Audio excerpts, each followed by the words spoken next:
ಶುಭೋದಯ, ನಮಸ್ಕಾರ, welcome to Yoyo Kannada. ಬನ್ನಿ ಈಗ ನೋಡೋಣ ಈ ದಿನದ ರಾಶಿ ಫಲಗಳನ್ನ. ಮೊದಲಿಗೆ ಮೇಷರಾಶಿಯಲ್ಲಿರುವವರಿಗೆ ಈ ದಿನ ನೀವು ಸಂಕಲ್ಪಿತ ಮಾಡಿಕೊಂಡಿರುವಂತಹ ಕಾರ್ಯಗಳಲ್ಲಿ ಜಯ ಇದೆ. ಅಂದುಕೊಳ್ಳದ ರೀತಿಯಲ್ಲಿ ಖರ್ಚಿನ ಪ್ರಮಾಣ ವಿಪರೀತ ಹೆಚ್ಚಾಗುತ್ತದೆ. ಇನ್ನು ವೃಷಭ ರಾಶಿಯವರಿಗೆ ಬಡ್ತಿ ವರ್ಗಾವಣೆ ಮತ್ತು ವೇತನದ ಹೆಚ್ಚಳ ನಿರೀಕ್ಷೆಯಲ್ಲಿ ಇರುವವರಿಗೆ ಅಂದುಕೊಂಡಂತೆ ಜರುಗುತ್ತದೆ. ಮಿಥುನ ರಾಶಿಯಲ್ಲಿ ಇರುವವರಿಗೆ ಎಲ್ಲರನ್ನ ಮೆಚ್ಚಿಸುವ ಪ್ರಯತ್ನದಲ್ಲಿ ನೀವು ವಿಫಲರಾಗುವ ಸಾಧ್ಯತೆಗಳಿವೆ. ಎಚ್ಚರ ವಹಿಸಿ. ಇನ್ನು ಕಟಕ ರಾಶಿಯ ವಿದ್ಯಾರ್ಥಿಗಳಿಗೆ ಹೊಸದಾಗಿ ಕೋರ್ಸ್ ಸೇರುವ ಮುನ್ನ ಅಳೆದು ತೂಗಿ ಮುಂದೆ ಹೆಜ್ಜೆ ಇಟ್ಟರೆ ಉತ್ತಮ. ಸಿಂಹ ರಾಶಿಯವರಿಗೆ ಚರ್ಮಕ್ಕೆ ಸಂಬಂಧಿಸಿದ ಅನಾರೋಗ್ಯ ಸಮಸ್ಯೆಗಳು ಕಾಣಿಸಿಕೊಳ್ಳಬಹುದು. ವೈದ್ಯರನ್ನ ಸಂಪರ್ಕಿಸಿ. ಇನ್ನು ಕನ್ಯಾ ರಾಶಿಯವರು ಕಾನೂನು ತೊಡಕುಗಳು ಬೆನ್ನತ್ತಿ ಬರಬಹುದು. ಜವಾಬ್ದಾರಿ ನಿರ್ವಹಿಸುವುದು ಕಷ್ಟ ಸಾಧ್ಯವಾಗುತ್ತದೆ. ತುಲಾ ರಾಶಿ ವ್ಯಾಪಾರ ಉದ್ಯಮ ನಡೆಸುತ್ತಿರುವವರಿಗೆ ಲಾಭ ಸಿಗುತ್ತದೆ. ವೃಶ್ಚಿಕ ರಾಶಿಯವರಿಗೆ ವ್ಯವಹಾರದಲ್ಲಿ ಹೂಡಿಕೆ ಮಾಡುವ ಮುನ್ನ 4 ಬಾರಿ ಆಲೋಚಿಸುವುದು ಸೂಕ್ತ. ಇನ್ನು ಧನುಸು ರಾಶಿ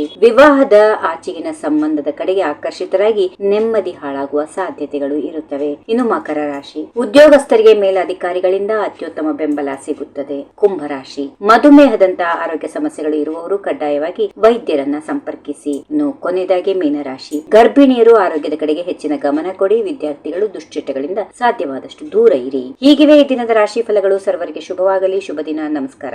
if you like this video ಬೇಗ ಲೈಕ್ ಮಾಡಿ, ಕಾಮೆಂಟ್ ಮಾಡಿ, ಶೇರ್ ಮಾಡಿ ಹಾಗೂ ಯೋಯೋ ಟಿವಿ ಕನ್ನಡವನ್ನು ಸಬ್ಸ್ಕ್ರೈಬ್ ಮಾಡಿ.